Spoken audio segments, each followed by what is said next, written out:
Oh man, no nudity? Guess I'll have to settle for extreme violence.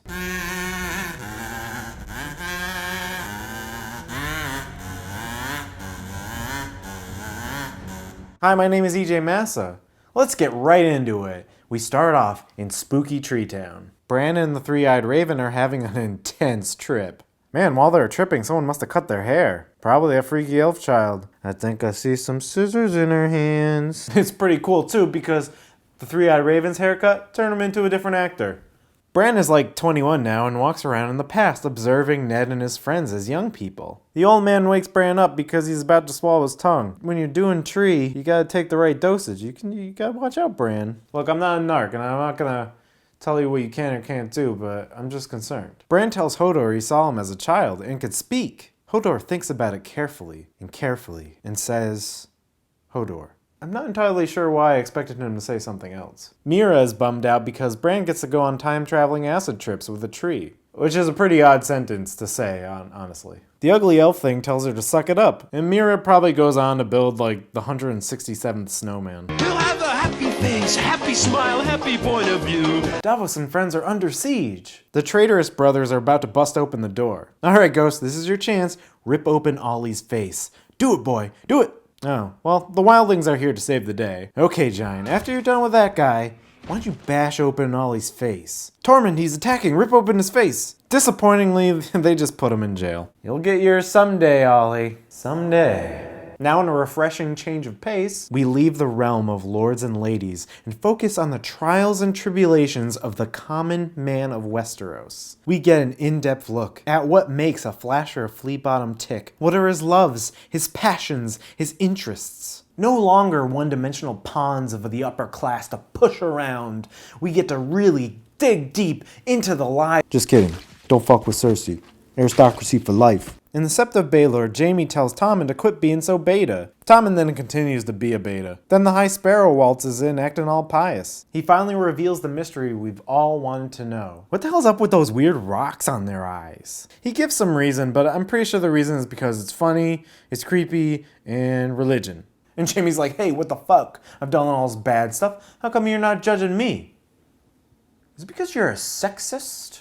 Now's your chance, Tumblr. Get him! But the High Sparrow threatens back and, who's beta now, Jaime? Tommen goes to apologize to his mother, who's still very butthurt, or just sad because this is her last child. Oh, yeah, probably that one. Probably because all her kids are dead. Tommen asks for Cersei's sage counsel, and based on her track record, I'm sure that will go well. You're good at king, Tommen. You're good at king. Tyrion time. Tyrion time. Oh, and he's showing off his big sexy brain with all his steamy dragon knowledge. Oh, is that some 12-sided die that fell out of sleep? Tyrion decides to go down to the catacombs to meet the CGI budget. He tells a story so you know it will be altogether charming, cute, and heartbreaking. I'm charmed. The whole HBO audience is charmed. The dragons are charmed. Fucking Tyrion, you good. In Braavos, Arya's plot is currently in holding pattern around guys who only speak in vague spooky talk. Moving on. Ramsay's having a bad day. He breaks the bad news of Sansa's escape to Roose, and Ramsay and Karstark man want to go to the wall and kill Jon Snow. Hate to break it to you guys. And bad goes the worse as the Maester announces the birth of Roose's new son. Roose calls Ramsay a mad dog, and Ramsay responds by going, "Ow, ow, ow." And Roose is a dead. He's a dead man now. But Ramsay ain't done yet. Ramsay about to turn the dark dial of Game of Thrones to 11. But Game of Thrones would never let a mother and her newborn child get ripped apart by dogs.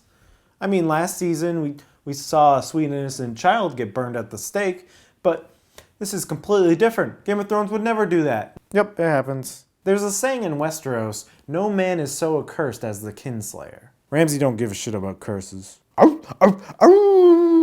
There's a small scene where a guilt-consumed Theon decides to leave Sansa and go home.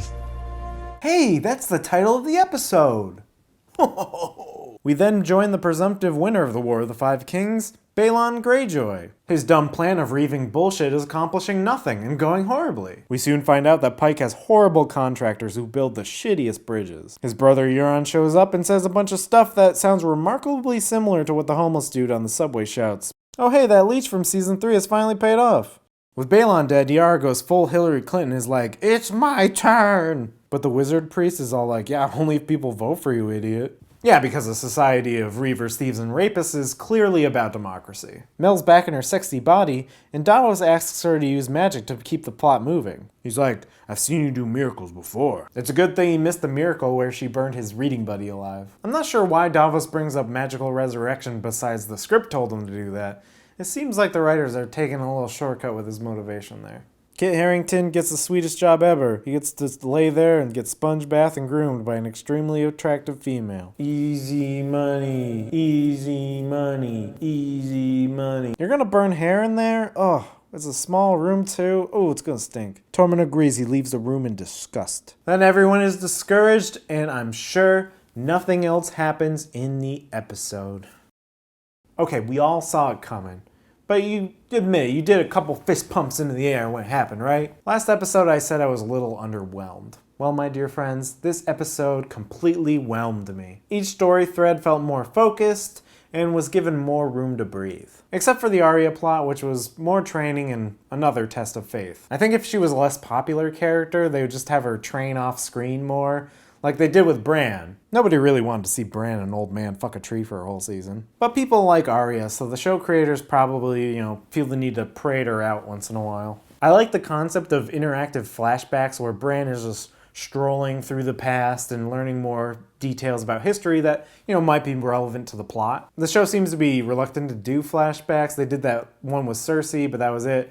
And this seems like a more elegant way to learn more about Westeros. Ramsay doesn't shock me anymore, and I'm not sure if that's a good or a bad thing. I'm just so desensitized to these moments that if the show has the option to go dark, I assume it will, which doesn't automatically make it compelling. It's just more things that happen. That being said, Ramsay is clearly being set up as this very short-sighted, impulsive character, as opposed to Roos's cold and calculating character.